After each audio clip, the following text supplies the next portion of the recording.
Renowned columnist and senior analyst Mr. Kashif Mirza wrote in his latest column, Presidential System Pakistan Way to the Future. Kashif Mirza said that majority of the developed states, United States of America, Russia, China, France etc. are ruling their states with the presidential form of government. The parliamentary system is mostly used in third world countries. The Eighth Amendment turned Pakistan into a semi-presidential republic, and in the period between 1985 and 2010, the executive power was shared by President and Prime Minister. The 18th Amendment in 2010 restored parliamentary democracy in the country and reduced presidency to a ceremonial position. In a handwritten note of Quaid-e-Azam Muhammad Ali Jinnah dated July 10, 1947, Quaid-e-Azam wrote that parliamentary form of government had worked satisfactorily in England and nowhere else. Presidential form of government is more suited to Pakistan. Unlike the USA, after the partition of the subcontinent, the constitution-making process was not a matter of reflection and choice, but depended on vicissitudes of time and power politics. We were unable to come out of the lasting spell of the Government of India Act, 1935, which remained the Constitution of Pakistan till the framing and enforcement of the first Constitution of Pakistan in 1956. Kashif Mirza further added that the 1973 Constitution, though it declared itself a federal state with parliamentary government at the center, was a result of limited choices. It is true that Pakistan had experienced different kinds of governments, from democracy to military dictatorship to civilian martial law by Z.A. Bhutto, but governance was construed as a seminal issue. Given the current political scenario, the presidential system is not perilous for democracy but, in reality, it is a threat to the vested interest of the corrupt political elite of our country. It is erroneous to equate the presidential system with dictatorship, as those are completely different. Like parliamentary democracy, the presidential system too is a democratic system.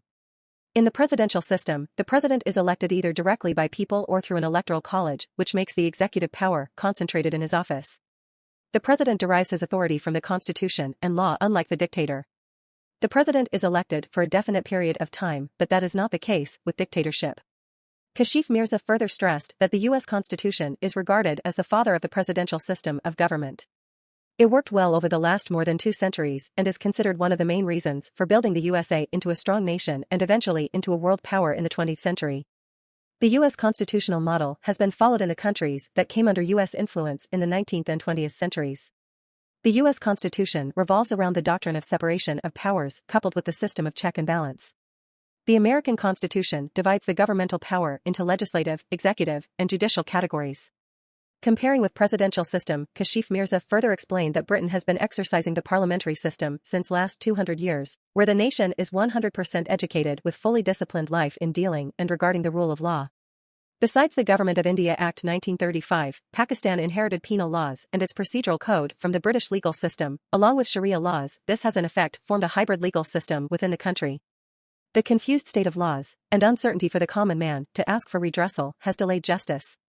Democracy Index's global ranking in 2020 landed Pakistan at the 105th position among 165 independent nations, and was still considered a hybrid regime.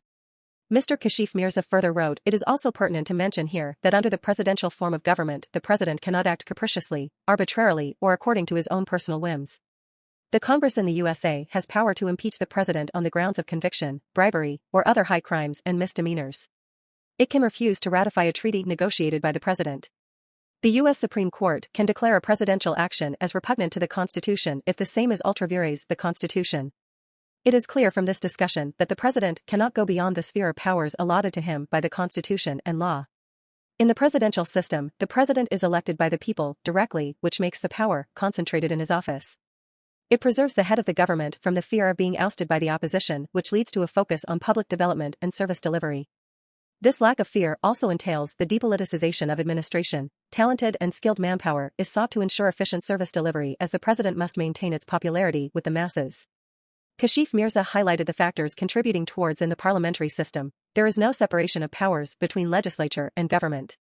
The political executive, chosen from the legislators, holds the real executive power, and hence manipulates legislations. Rooted in British colonial legacy, the parliamentary system of government has continued to fail.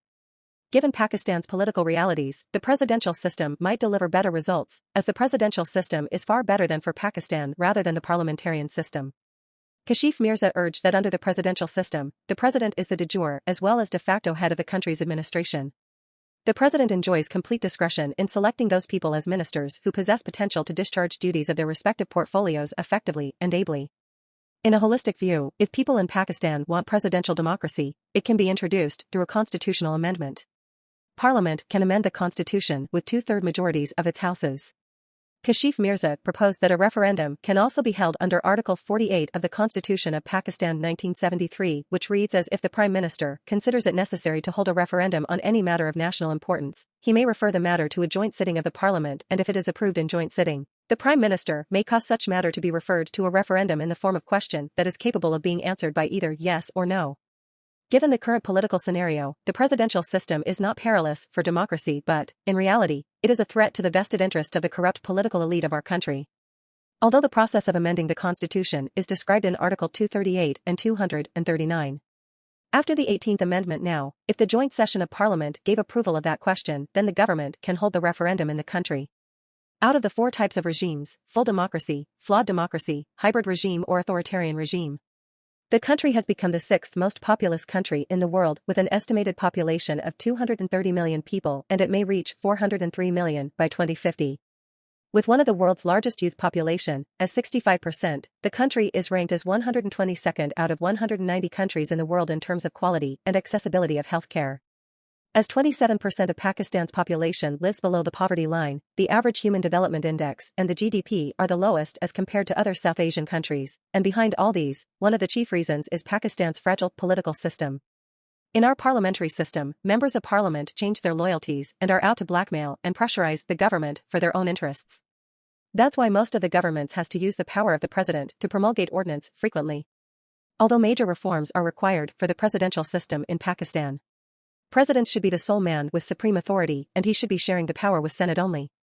This equal representation will sort out the issue of NFC and would have sustained all those separatist Euro movements who are turning the nation into faltering and fumbling disposition. Kashif Mirza suggested that times have changed, and not just for the proletariat and bourgeoisie. Nothing is more important than our quest for a stable representative system that delivers democracy and good governance right down to the grassroots. What Pakistan needs today is effective and efficient local governance, a less burdensome system accessible to the citizens, better and transparent institutions so people can rely on them. Simply replacing governments and not fixing institutions will not eradicate corruption, but rather add to it. Kashif Mirza concluded that changing its model of government to the presidential system is the best way to ensure a democracy that works in Pakistan. Therefore, it is high time that a referendum must be called in Pakistan on the question of adoption of the presidential or parliamentary form of government and let it be decided by the citizens.